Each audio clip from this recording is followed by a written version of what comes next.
on human resources. The book's name is Sales HR Strategy, and I'll be talking more about it as we go ahead. So, welcome everyone, and I look forward to sharing some of my thoughts and importantly, my experiences on HR business partnering as we go ahead in today's session. Now, Rita has given me a very tight timeline of 20 minutes to share my thoughts and experiences.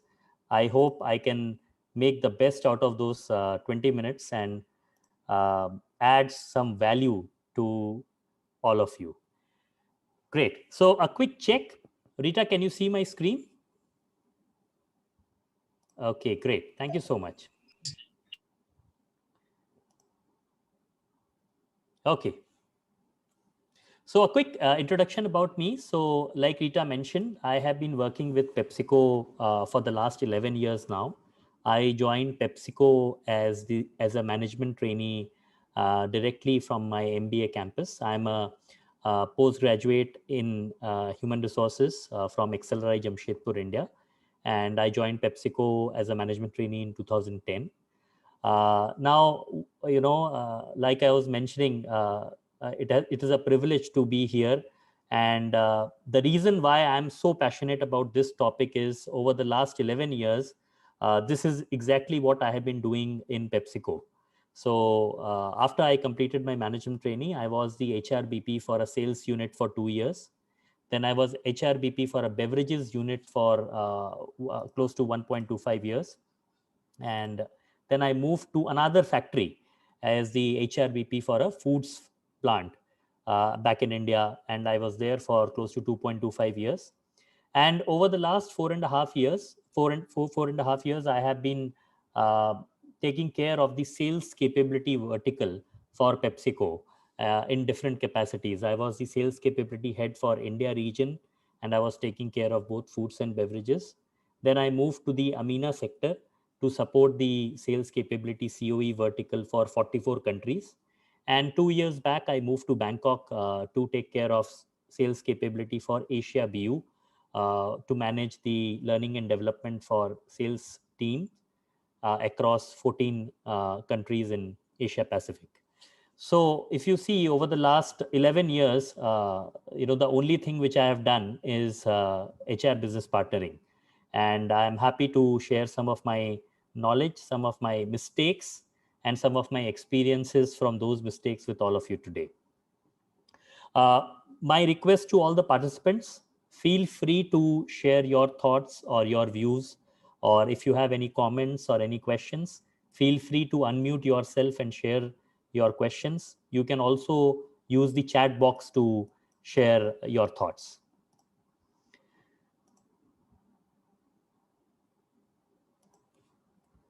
So I'll quickly share, about my book. I had the privilege of launching this book last year in May with the help of Asia HRM. This book is called Sales HR Strategy, and if you see, this book is collection of all my experiences and my thoughts on how to become the right HR business partner for any sales organization. Uh, there, the book covers some of the key aspects of managing HR for sales teams. It focuses on driving the business results through people initiatives. And this book can be read by HR professionals, business leaders, entrepreneurs who are setting up their own organization, as well as management students in HR. And you can access this book both in hard copy as well as the e version through Amazon, Flipkart, Lazada, and Pothi. I would love I would love to have you guys go through this book and share your comments and thoughts with me, and share your feedback with me on what I can do better for my next book. So moving ahead, let me start with the this session. So if you see, like Rita mentioned, this session is all about HR business partnership. uh, Apart from what I will share today, there will be some small team discussions with which Rita is going to host and talk more about as we go ahead. And then finally, we would want you guys to present back to us your thoughts about the various questions about HR business partnership. About my session, I will cover 4 key topics or 4 key questions. These are the questions which some of you had asked Rita to talk about in this session. So the first question is about what exactly is HR business partnering? Second question is how do we drive organizations' revenue while caring for the employee, especially when functions like HR are considered more as a cost center than a revenue center. Then the third thing and the most important thing is what are the key behaviors which any HRBP can display, which can help him or her succeed in his role of HRBP. And finally, how can we transition from being an HR operational role to a strategic HR? So I will be sharing some of my thoughts around these 4 topics today. So let me start with the first topic. What is HR business partnering, right? See, the easiest answer to this is people who have business acumen, people who can support the business leaders, drive business through HR policies, through HR systems and processes. They are the ones who are, known as HR business partner. But apart from that common view which people have, let me introduce the view from microeconomics, especially when microeconomics defines what is a business and what are the factors of production, how can you drive business. So if you see, microeconomics lays it out very clearly that when we talk about the factors of production or factors of adding any value to any business, there are 2 main pillars.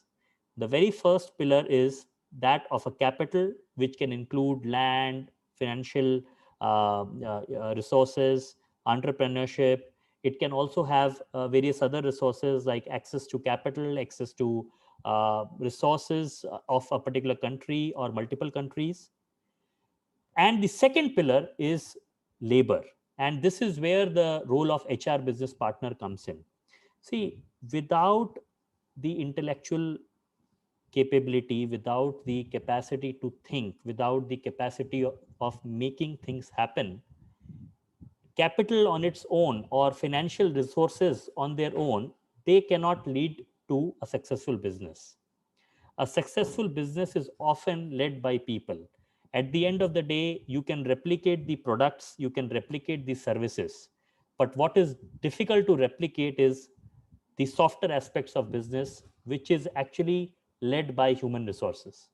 So, from a microeconomics point of view, HR business partnering is nothing but taking care of the most important pillar of any business, which is the labor or the human resources.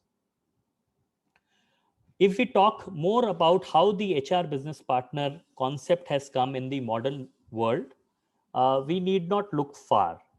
We have the Dave Ulrich model of HR roles, in which he talks about the 4 key roles of HR. And if you see the dimensions move from processes to people in the X quadrant, and from day to day or operational focus to future and strategic focus in the Y quadrant. And this is where the role of strategic partner is defined by Dave Ulrich. So he says that a strategic partner is someone who is a master of the process to manage the people and who has a strategic focus towards supporting the business. He or she is the person who not only focuses on the immediate challenges faced by a business, but can also ring fence the organization from future risks. So that's where the role of strategic partner is defined, and it's one of the key roles which Dave Ulrich has defined in his model for HR roles. The other 3 roles are that of a change agent, administrative expert, and employee champion. And most of the organizations you will see are now structured in terms of their HR organization in these 4 categories. So they have a COE roles, which basically have deep expertise of a particular or a set of functions like C&B, learning and development.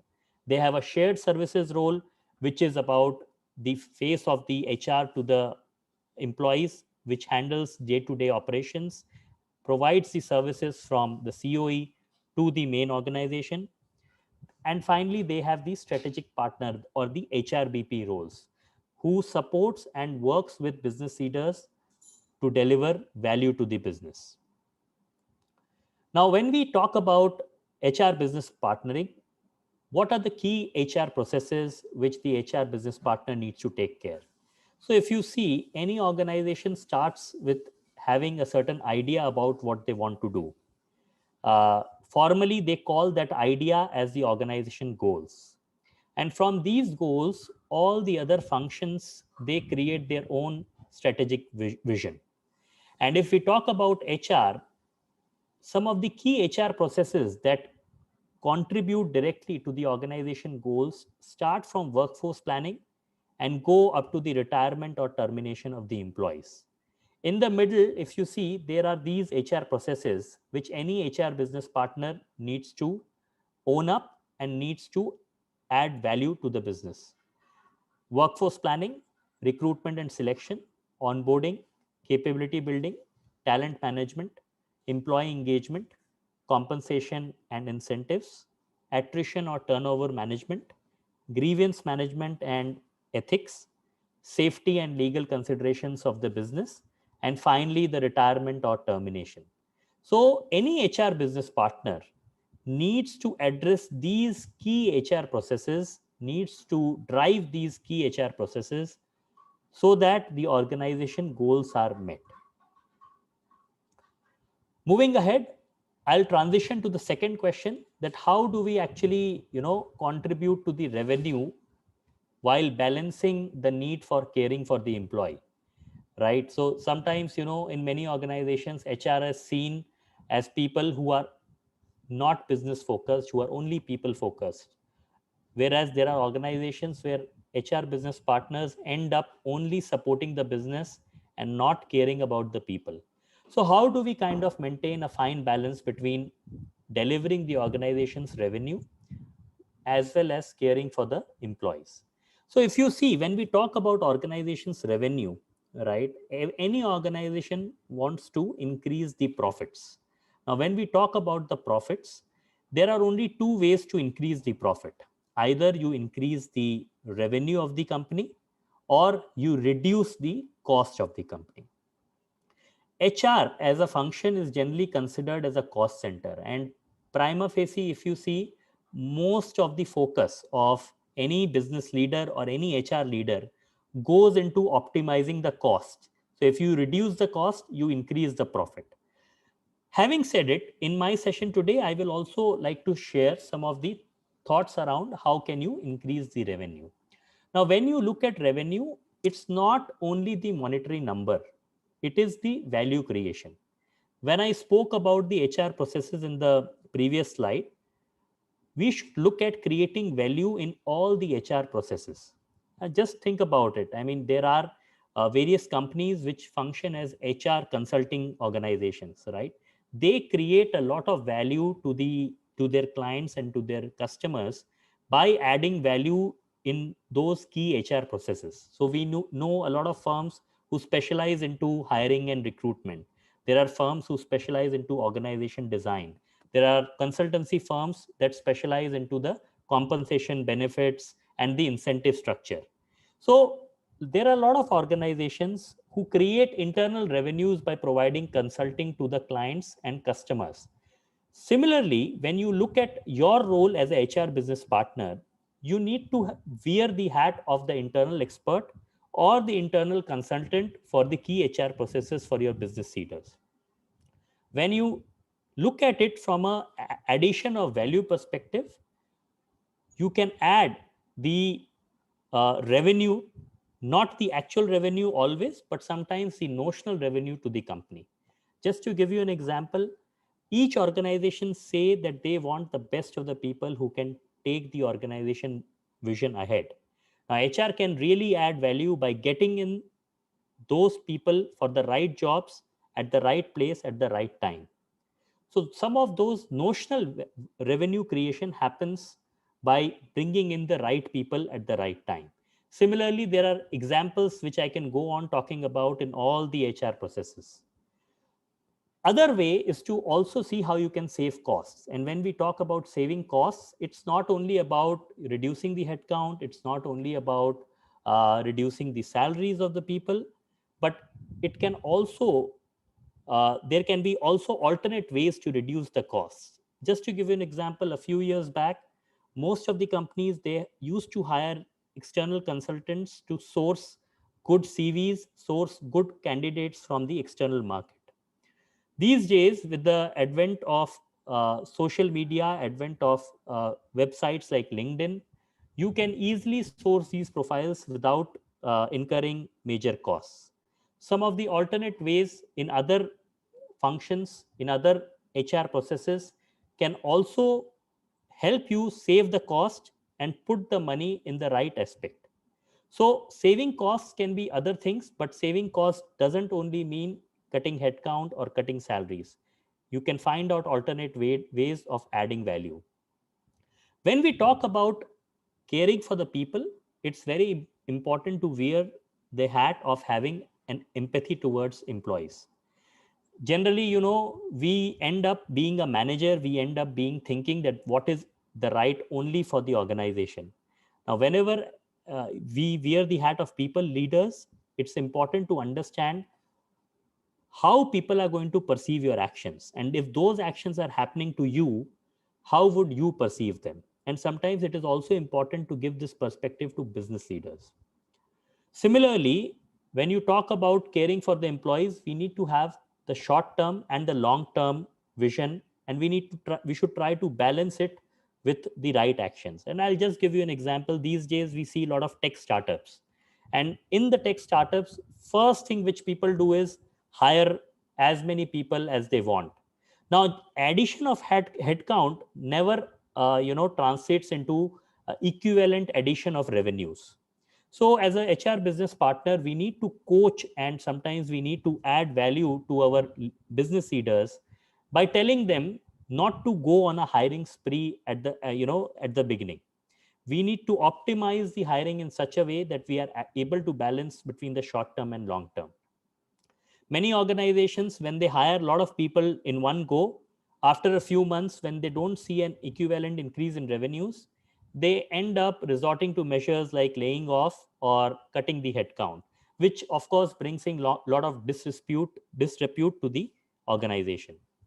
And finally, whenever the times are not good, and whenever there is no other option but you have to take a difficult decision of letting go of people, you can soften it by offering outplacement services. You can probably hire companies which have these outplacement services available, and you can take their help to provide a soft landing to those employees who are letting go.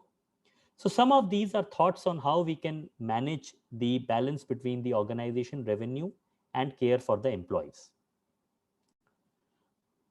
A very important thing when we talk about organization revenues is also how you can display your actions in terms of KPIs.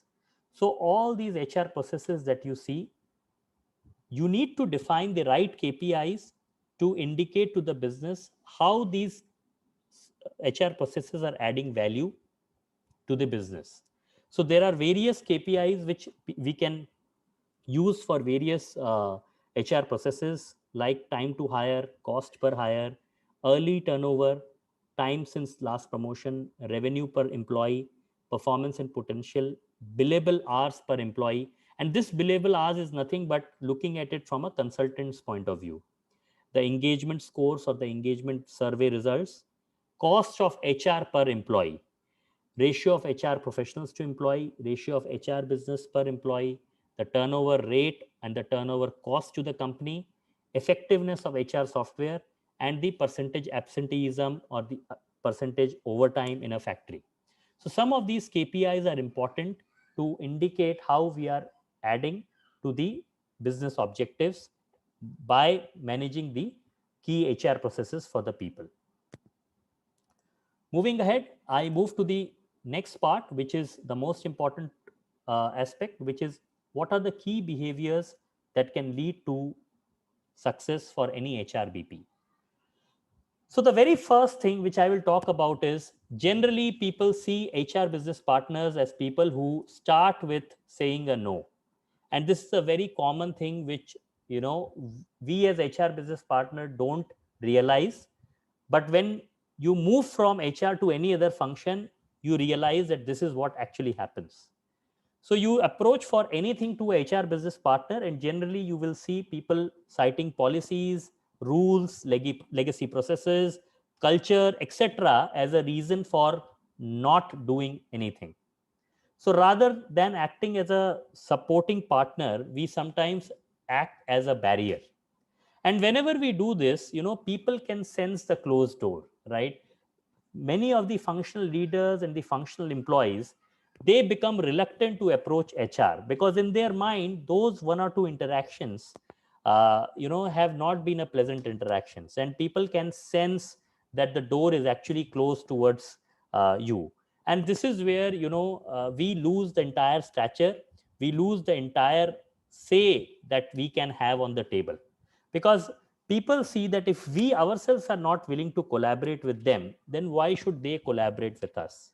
So one or two attempts from them will be there, and in those one or two attempts, if we keep on citing policy, rules, and legacy processes, we will get siloed, we will get tagged as people who have closed door towards anything which is new.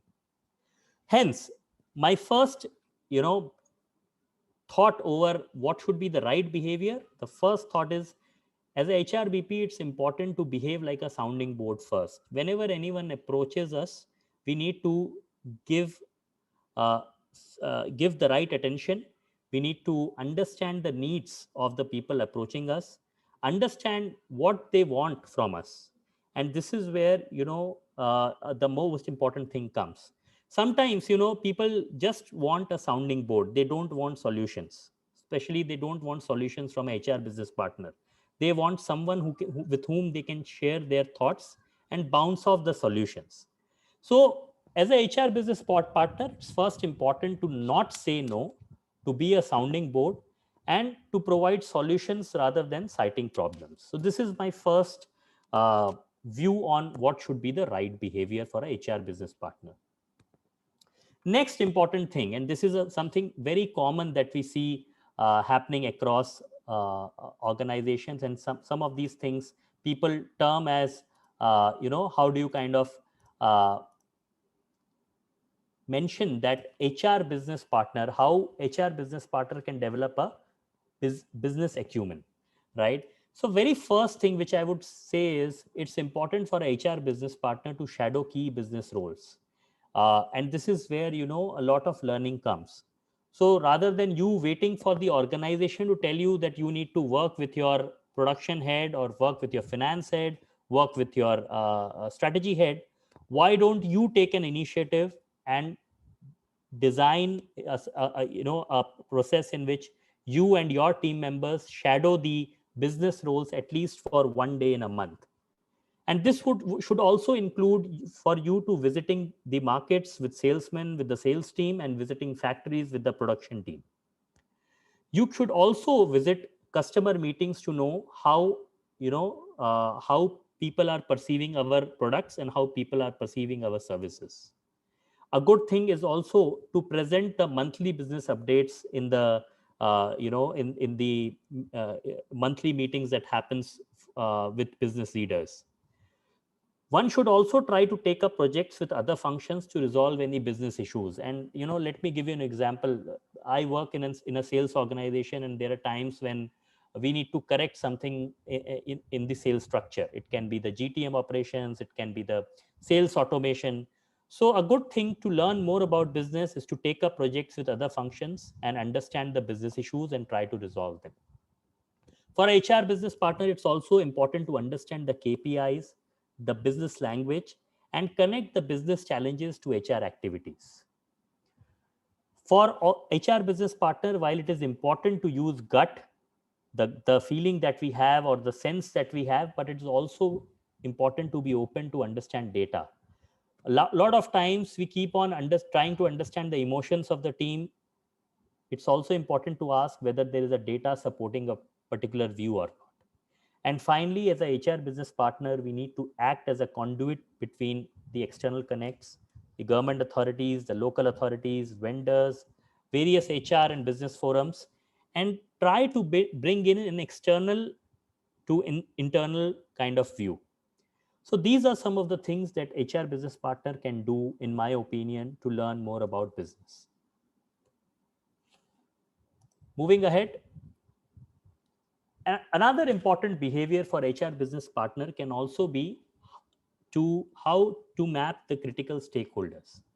Now, any organization is a set of individuals, but it's not necessary that all individuals work only in a logical fashion. For a HR business partner, it's important to understand the softer tone of the organization. It's important to understand the political landscape in the organization. It's also important to understand who holds the power of decision making. What are the organization leaders' priorities? And sometimes when you are stuck in a bigger issue, don't ask yourself what is the logical reason why the issue has happened. Sometimes you need to ask yourself why the issue has happened because of a certain person. What are the interests of those people? What are the focus area of those people? What are they aware of and what are they not aware of? And a classic example of this can be in a factory setting where a lot of production managers want to run shifts in their own way. But as HR managers, you are cognizant of the local compliances regarding shift scheduling, regarding the shift timings.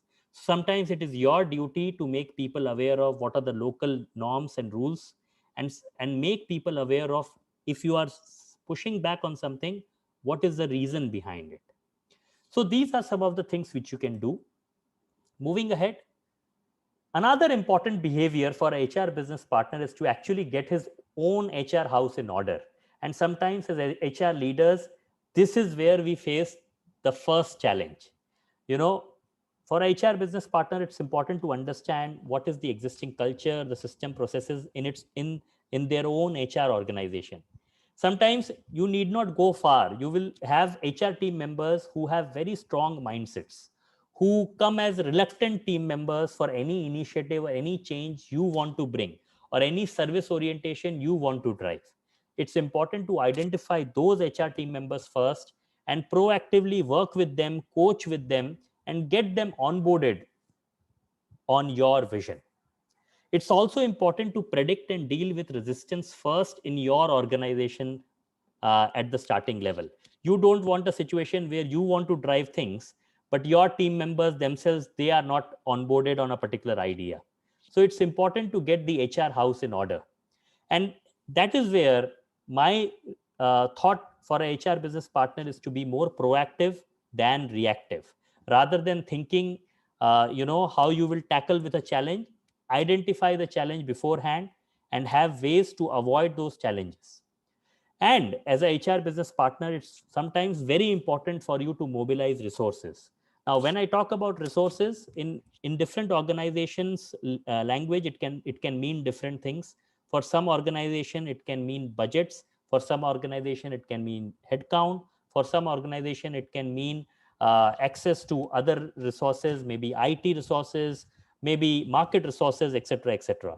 So it's important that you mobilize resources and make your team feel comfortable with the way you want to run the HR organization. And all this you can only do when you first ensure a regular connect with your team, and then expand that regular connect with all the sections of employees in the organization, and be open to feedback. Moving ahead, this is the most important behavior which any HR manager, HR business partner can display, and that is about how do you build capability and culture. Sometimes as HR leaders, we get into this trap of people saying something negative about us, and we getting into the trap of taking revenge. Now, this is absolutely not acceptable for an HR business partner. HR business partner needs to behave like a big brother who needs to be mature enough to understand the politics, but at the same time resolve things peacefully. And sometimes it takes a lot of effort to uh, you know uh, uh, optimize your own ego, but look at the larger picture. So please avoid getting into the trap of taking revenge from certain function leaders, certain employees who do not speak very highly of you.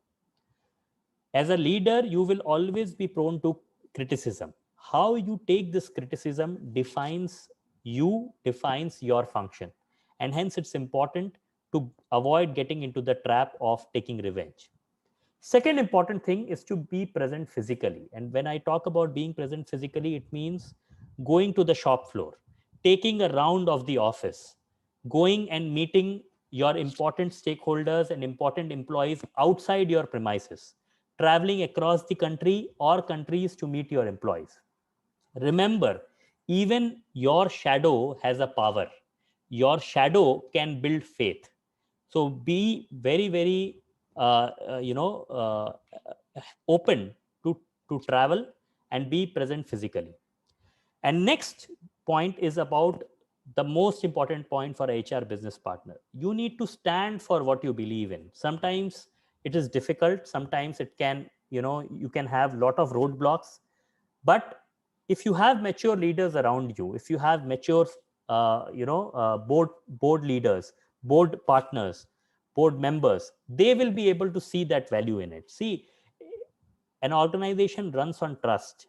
And as a HR business partner, we have the absolute right for standing up for the right culture and the ethics in the organization.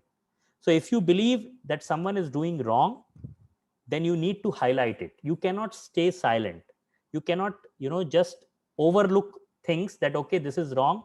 I don't have guts. If I do this, I will be the bad apple. Even if you are the bad apple sometimes, if you believe it is right, you need to stand for it. It is easier said than done. It is easy for us to say, but it is very difficult to practice. But if you do it, you actually gain a lot of respect within the organization. Other behaviors are being soft towards your people. Never ever come with the point that you are the disciplinarian or you are the person who would kind of set things right from day one. You need to have a softer approach towards people, and you need to ensure that people are happy in confiding with you what could be the right way of doing things in an organization. Other important behavior is avoiding negative talks. You don't want to end up in a situation where people quote you and talk about the negative things which you have spoken about someone or some process or some initiative. Please avoid negative talks. Yes, there can be times when you will need to set things right. Always look at the brighter side of life. Never ever get into the vicious loop of criticizing or gossiping about people. If you gossip about people, they get a free ticket to gossip about others and gossip about you behind your back. And finally, the most important thing, build a learning culture. This is something which is very important, and this is something which we have to be a champion. In any organization, we cannot say that people don't have time for learning. We cannot say that people can't even log onto a certain website like LinkedIn Learning to know something more about their work and about how to become better. You should be an employee champion to build a learning culture. So I come to the last part. Uh, how can we elevate the HRBP from a typical HR operational role to an actual HRBP? And for this, it's very simple. See, you can either be a person who only admires the moon in the sky, or you can be the person who can actually land a rover on the moon. As far as HR operational role is concerned, never, in those roles, generally people end up waiting for instructions from the top, either the business leader or any other functional leader. If you are doing that, what is happening is you are diminishing your role itself. You are reducing your stature and you are just looking for others for direction. So rather than waiting for instruction, you can become a strategic HRBP by having your own thoughts, by expressing your own views on how to achieve a certain goal for the organization. And in order to do this, first you need to have a business acumen. You need to understand the culture, capability, and all the other behaviors which I talked about in my previous slides.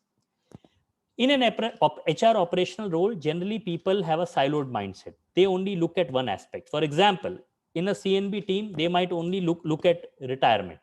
They can only look at incentives. So rather than having a siloed mindset, look at how you can have a collaborative mindset. Look at how the incentive is going to impact the behavior of people to achieve certain sales. Look at how the bonus is going to impact the senior team members to drive a certain target. In an HR operational role, generally people drive systems and processes, whereas in a strategic HRBP, you need to have a larger view of how your actions are impacting the organization goals. In an HR operational role, people generally are happy with the timelines. If they meet the timelines, they are very happy. If they don't meet the timelines, they keep on pushing for it. Whereas in a strategic HRBP role, you need to compress those timelines to achieve more. And there are classic example. I mean, there are real life example where, you know, good leaders generally tend to achieve more by compressing timelines as well as providing the comfort to the employees. So how can you move from being a timeline oriented taskmaster to someone who can achieve more by compressing the timeline as well as providing the comfort to the team? And finally, in an HR operational role, generally you find a lot of negative employees who can criticize the system, culture, people, process. If they miss a promotion or if they don't get their own desired role, they keep on saying that the organization is biased, the manager is biased, the system is biased. From there, how can you become a strategic HRBP when things go wrong? How can you own the change? How can you say that there are multiple opportunities lying ahead of the employee in future, and how can you take the ownership of setting the culture right? So these are some of the shifts in the mindset that we need to do if we actually want to come out of the HR operational role and move into the strategic HRBP role. So this brings me to the end of my session. I'll be happy to take any questions, or if you have any comments or queries, please feel free to share them with me. Hi, any question for Mr. Vitaj? Thank you very much for the wonderful sharing. And any question for Mr. Vitaj before we move on to the next section? Just feel free to ask any questions. So maybe I have a fresh question for Mr. Vitaj. Since you have been a HRBP for over 10 years, what is the biggest challenge? A very good question. Actually, there is no one big challenge. There are, you know, set of challenges that keep on coming, you know, as and when the situation progresses. But I think the very one big challenge which I will say is, how can you have your say on the table, right? Anything that impacts people, none of the business leaders should take decisions unanimously. If anything is impacting the people, first thing that should come in the business leader's mind is, I need to consult my HRBP. So how can you create that sense in the functional leaders about them consulting you before doing anything or taking any decision for the people? I think that is a very big challenge. That is something which I have been kind of facing in all my roles. And the first thing I do is always to set this thing in their mind that you cannot take any decision for the people without consulting me. So this, I think, is something which is very important. And that, of course, needs to incorporate my sense of learning about business, my sense of adding value about the business, my sense of looking at the bigger picture, my sense of having a big brother kind of an attitude versus, you know, just looking at an organization silo of HR. Mm, thank you, thank you. So any other question for Mr. Vitaj? There's a question in the chat box, Rita. Sure. Oh, there is a question there. Okay. Mr. Vitaj, what keeps you going and motivates you in this role? Wow, very good question, from Swan. Very good question, Swan. You know, I really appreciate this. So to be honest, there have been times when I have been feeling absolutely demotivated. You know, it feels like quitting. You feel like, you know, why it is happening to you. You feel like people are harsh towards you. You feel like nothing is in your control, right? So these are the common feelings which all of us have when we are in this role of HR business partnering. But I'll tell you, what motivates me. See, my overall, you know, goal in life is to touch as many lives as I can through my work and through my existence on this earth, right? So, you know, even if I am not working, I would like to do something which is impacting and adding value to as many lives as possible. One of the efforts which I have done is in form of the book which I published last year, that is Beyond My Work, right?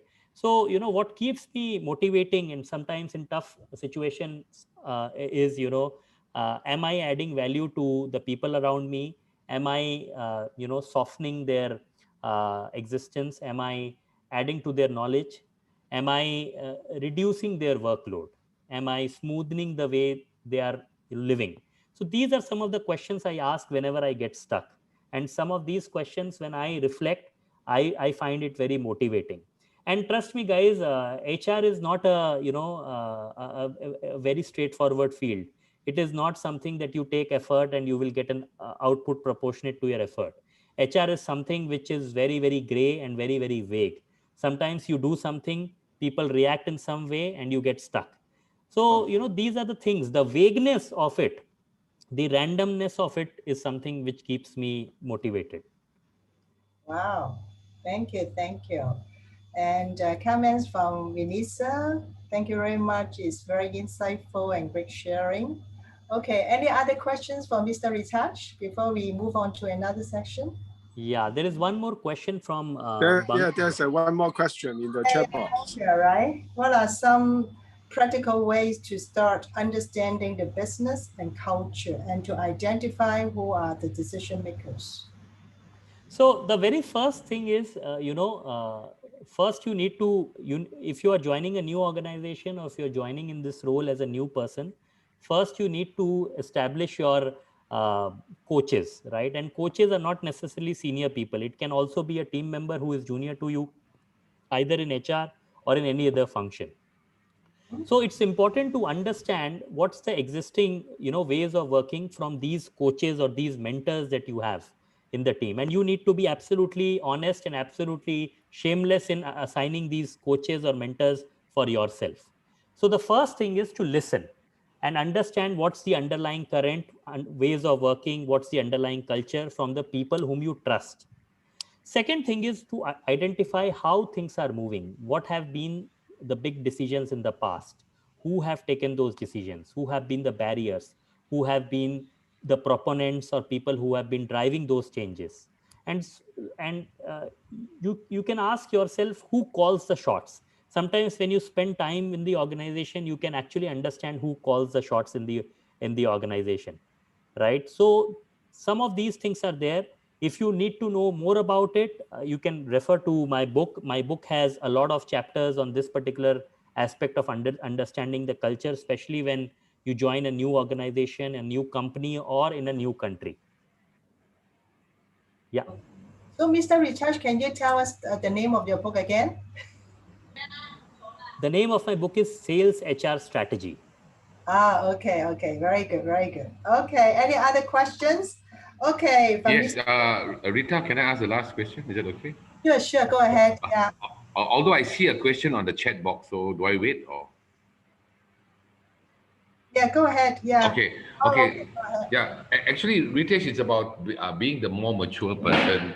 It's about the backstabbing or the negative talks that when we speak negatively of people, it will come back to us. They'll say, "Oh, Ritesh, the HRBP said this about you, stuff like that."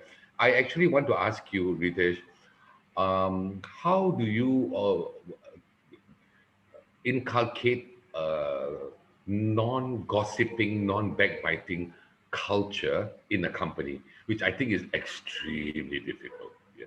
Very good question and very tough question. Yeah, that's true. Yeah. See, actually, generally in an organization, people tend to replicate the behavior of their leaders, right? And if you want to set the right culture, it should first start with the leaders. And when I talk about leaders, it is not only the CEO, right? It can be the CFO, it can be the CHRO. It is basically the entire functional leaders who need to set the right tone. Now, as a HRBP, the very first thing which I believe can make a difference is you yourself need to be honest, right? And when you are honest, people can see through you. People can appreciate that, yes, you are honest. And honesty means that if you have a certain view about a certain person or a certain situation or a certain initiative, you present the same version of the truth to everyone to whom you're talking. Generally, when people see that you are being truthful and you are being honest, they realize that gossip or negative or any false truth doesn't have any space in the organization. That's the first thing you can do. Second thing you can do is you need to cut the gossip right in its bud, right? You cannot wait for the gossip to become big. And let me give you an example. There was a time in the organization when there were rumors that I have quit my organization, right? So there were, and it was happening in a factory. There were, contract labor coming to me and asking me, sir, we have heard that you are going to another organization. So some of these gossips, they come back to you, right? And whenever you hear some of these things, you need to go upfront and you need to tell them that this is false, right? And this is not what is the truth, and this is just a gossip. So sometimes you need to address the gossip right on its face. But having said it, there are times when you cannot avoid it. See, we are people, right? We are managing people. People have their own views. A same person can touch the elephant's trunk and can say it's a rope. The other person can touch the elephant's legs and they can say it's a pillar. So like this, when we look at it, for each action that you take, the employees in the organization can have a different view. You cannot cut the gossip short every time. But if you are honest, if you are truthful, if people get a sense that you call a spade and you have the same version of truth with everyone, then slowly and slowly the culture keeps on changing. So they tend to replicate you, they tend to model you. So have a very clear line of sight for yourself and for your team. And that's how the culture change is going to be driven. Thanks, Ritesh. Rita, I just want to add, the support must come from the CEO. That's all. Because this has happened to me. Because the CEO, in my case, he was very encouraging of the staff and the managers to actually gossip about each other and to come to him and stuff. So he was the purveyor of the negativity. And so I was quite crestfallen. I just want to share this with you. Very difficult situation to be in. In fact, in some of my roles, I had faced situations like this, where the tone from the top itself is to gossip. It's a very difficult situation to be in, but let me assure you that our role is also to coach the CEOs, right? We cannot be a blind spectator to what CEOs are doing. And there are numerous examples. If you look at, last year, some of the big companies have examples where the HR manager was silent, CEO was running his own way of doing things, and which was not very ethical, right?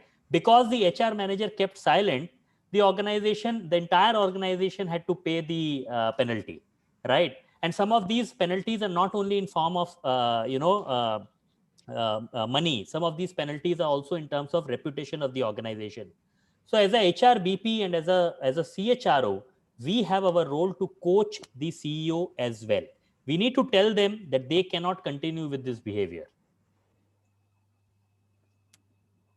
Yeah, agree. Fully agree. Yeah, agree. So in the interest of time, I think we will stop here for Mr. Ritesh to take questions.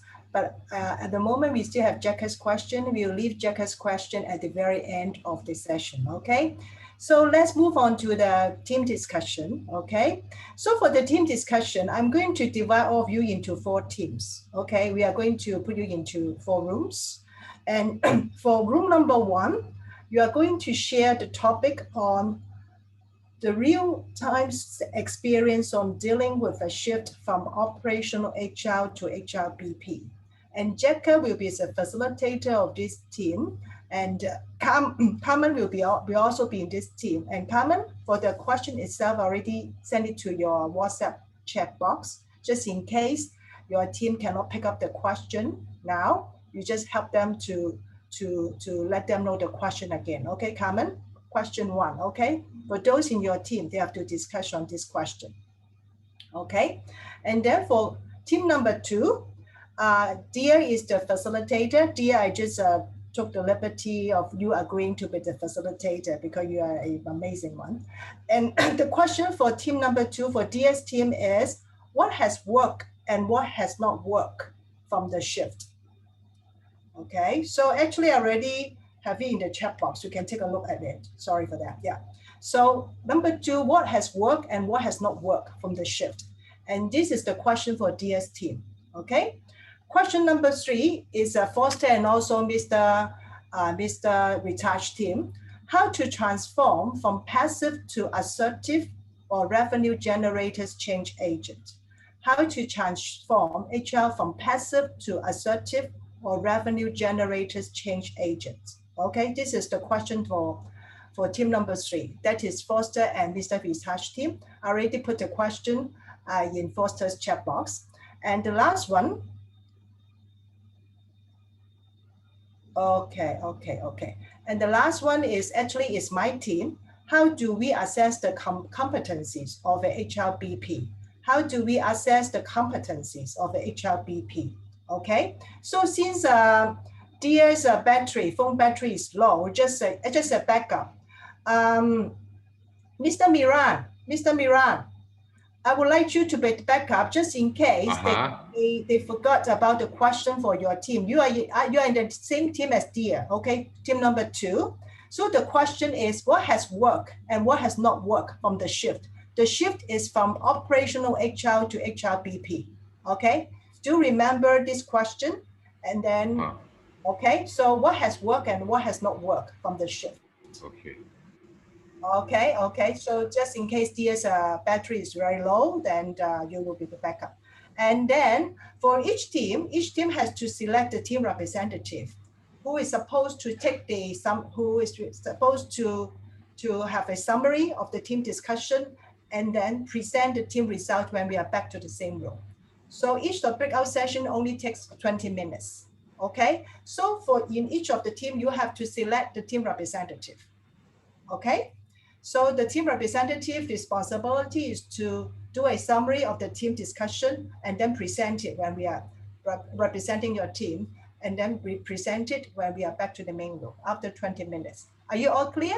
Are you what you are supposed to do? Of course, in your team, before you start your team discussion, please introduce yourself. Select a team leader, team representative who represent your team to have a summary when and then present it when we are back to the main room. And then thirdly, we already have the question for each of the team. Okay, for team number 1, Jacker and Carmen has the question, and Jacker is the facilitator. And Carmen, you can refer the question on your chat box. Team number 2, Dia and also Miran. And Mr. Miran, I will also text you the question just in case you forgot. Okay, and this is Dia's phone is low, battery is low. Team number 3, Foster, and then Mr. Retouch will be in the team. And then I believe both of you are very familiar with the question. And team number 4 is my team. What are the assess the competencies of HRBP? Okay, so I will open all the rooms and I will see everybody in 20 minutes.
Hello. Oh, so are we back? Everybody is back? Okay. My team has Arya and also Amanda, Carmen. Okay. I'm seeing Carmen is here. Amanda is also coming back, and Arya is there. Yeah, all my team member is here. Okay, okay. So, for Dia's team, Dia, Miran, Miran, your team members are all here. I think we lost the people. We lost some of the people. Never mind. I think it's normal. No. Actually, Karen and we had it with Karen, me, and Kim Kong. But the presenter will be Karen because she insisted that she wanted to facilitate. Because of today's age of equality of the sexes. So I think it was important. This is called guided Defamation. democracy. Okay. Rita, do you think Yes. we could try and wrap it up? I'm really very tired. I had a long day today. Okay. Let's start it. Okay. Yeah. Let's start it. So, group one, who is going to represent it? 5 minutes, within 5 minutes. Group one, Jacka's team, who is the presenter? Okay. From me, I was facilitating our team. For the first question, it was share real-time experience on dealing with the shift from operational HR to HRBP, and my team had Amanda, Carmen, and Bunga. She left in the middle because she was having some sound problem with the connection, and we had Arya as well. So throughout the discussion, we had the summary being done from Amanda. It was the transition period from operational HR to HRBP should be mindset and also decision-making process. So the mindset would be most important. That comes in the first, that from transitional operational HR to HRBP, the mindset should be different. And for the second part is decision-making process. For the people who is transitioning from operational HR to HRBP, has to have the decision-making process should be more practical and more clear.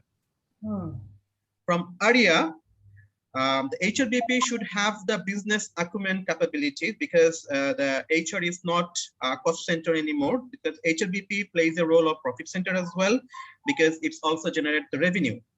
So HRBP would act would act a bridge department, also bridging between the functional departments like sales department or finance department.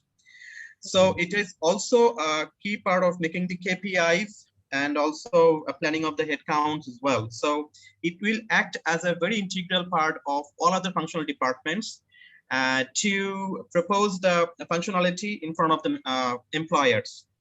Yeah, that's the summary of my team as well. Yeah, thank you.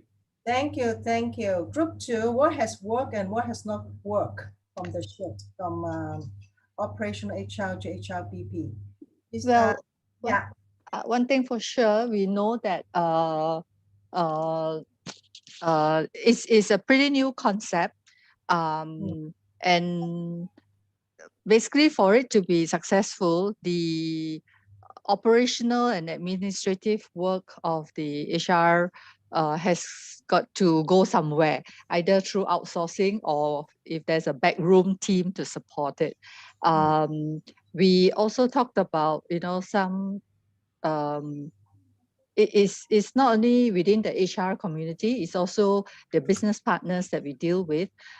They also have to understand what is our scope, that we are no longer, pushing papers, just doing all the administrative stuff, but actually we want to play a role to be a business partner, meaning we sit in at all the operational meetings and understand the challenges that they go through, and also get to know what are the objectives so that we can work through the whole process, like how Ritesh has just shared, like right down from manpower planning to getting the right people in and managing the talent and engaging the employees. I think basically I think basically that's our input. Thank you. Thank you. Okay, so group number 3, Mr. Ritash team, the question, how to transform from passive to assertive or revenue generators change agent? Who is the representative? It will be me, Rita. Thank you. Hi, everyone. I'm Swan. All right. From our team, I think first and foremost, when we talk about revenue, we are looking at indirect revenue, right? The gist of it is that we talk a lot about cost containment. Yeah, that's our role, to look at cost containment. Of course, first and foremost, we must understand business, and being meticulous in our planning is also one of the requirements, right? So our team members, Mr. Ritesh, Foster, Stephen, and Shatil, each have very interesting strategy from where each of us are based. For Stephen, in the HR regional role, interestingly, he has for him, it's driving the internal metrics, especially how to improve staff retention, attraction. Of course, it all boils down into branding. Yeah. And then for Foster, he's got interesting strategy where he encourage his clients to set up their own training school. That in a way will actually give his clients the competitive edge. Yeah. As for Satil, he's very meticulous in the planning in regards to workforce planning, but of course, first by understanding the business and then having the right people, right cost, yeah, the 5, 6 rights, and right people, right place at the right location, yeah. So that is how our team look at our role in cost containment that can contribute to the indirect revenue generation, yeah. Thank you, Rita. Back to you. Thank you, Swan. And the last one, last but not the least, the last group, Mr. Wisna, right? And the question was, what are the core competencies of HRBP? Mr. Wisna? Yeah, Rita. And hi, everyone. Yeah. Our group is looking at the core competencies of the HRBP, and we come up with several ideas which would be good for the HRBP.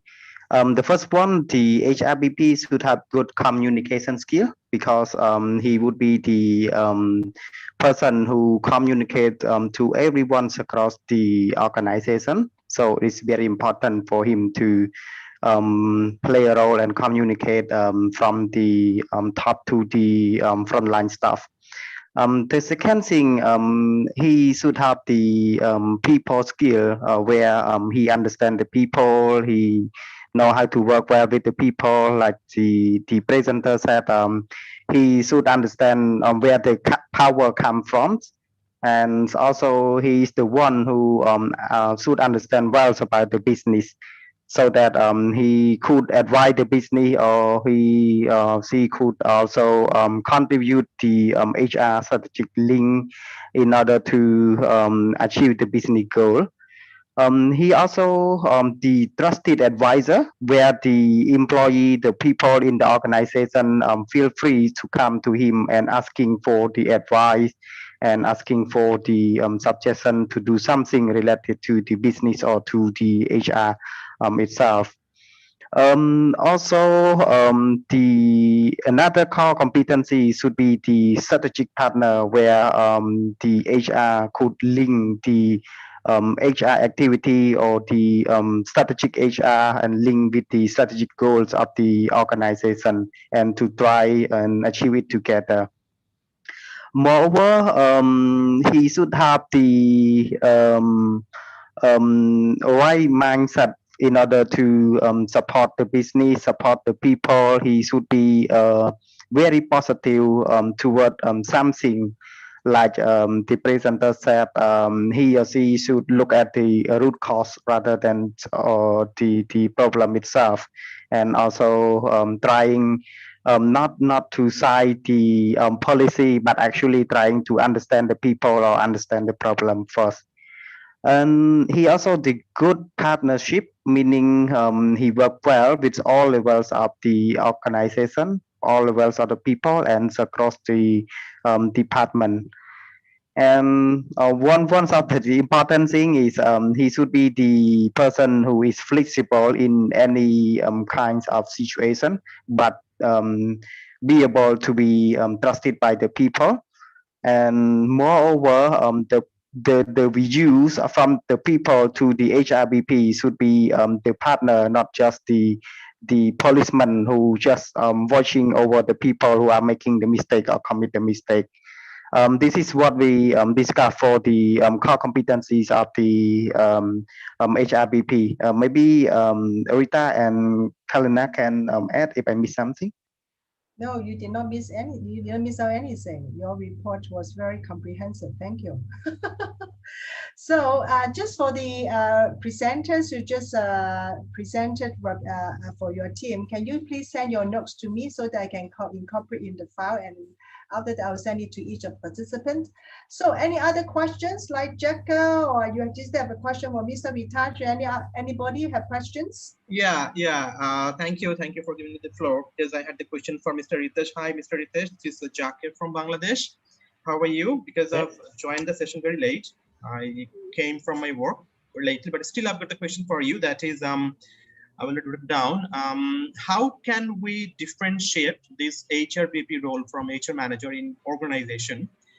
And can't HR managers be the HRBP, not principally incorporating the HRBP role declared officially in the organization? What do you think? See, good point.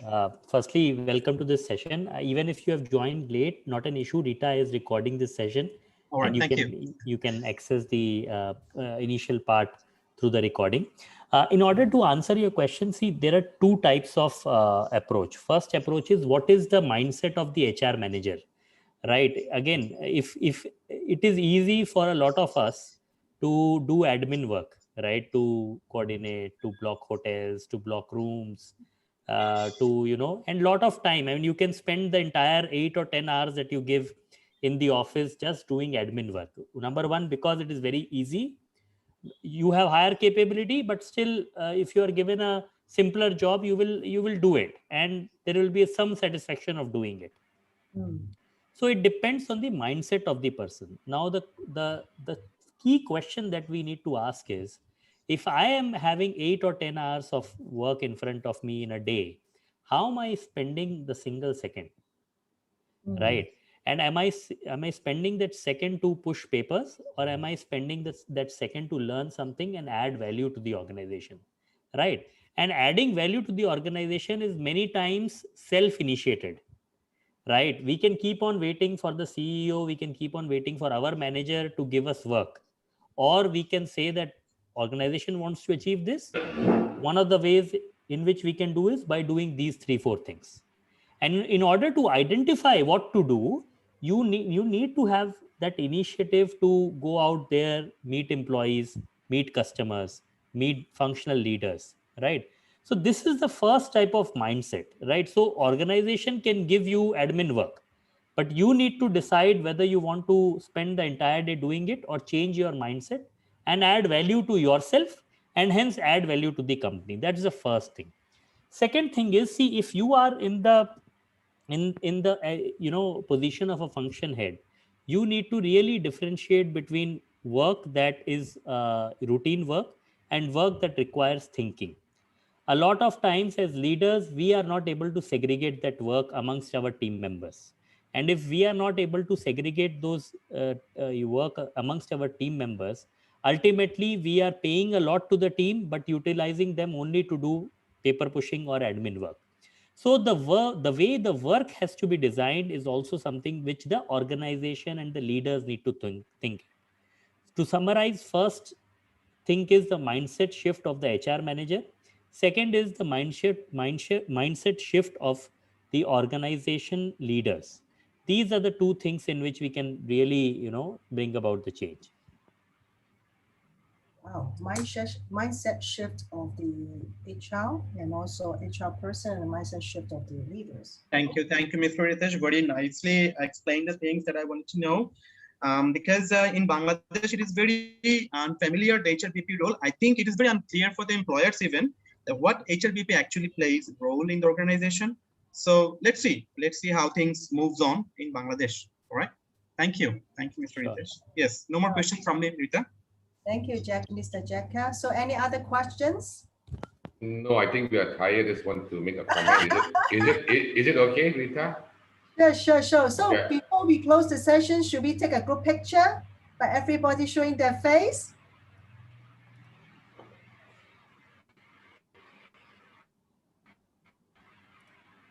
Actually, I Okay. just want to say thank you, Ritesh. And Ritesh, just a brief comment. You look just like a Bollywood actor who visited Cambodia last year. Oh, is it? Who is that Bollywood actor? Someone called Hrithik Roshan or something like that. Oh my God, that's a big compliment to me. I would love to look like him, but in real life, I look like someone else. I look like a very famous TV reporter in India. Is that right? So actually, we should have taken the picture at the beginning of the session, right? So we like to show your face, the rest of the team, like Mr. Steven, Mr. Miran, and... No, I'm a very bashful person. I'm sorry, I can't. Okay, no worries. Okay, 1, 2, 3. Okay, one more. 1, 2, 3. Okay, thank you. So, Thank you, Rita. much. Thank So you, Rita. we'll see you next time. Thank you. Thank you, Mr. Ritach, and all Thank you, the Rita. Thank you, Mr. Ritesh. Hopefully Thank see you you. next time. Thank you so much. Bye.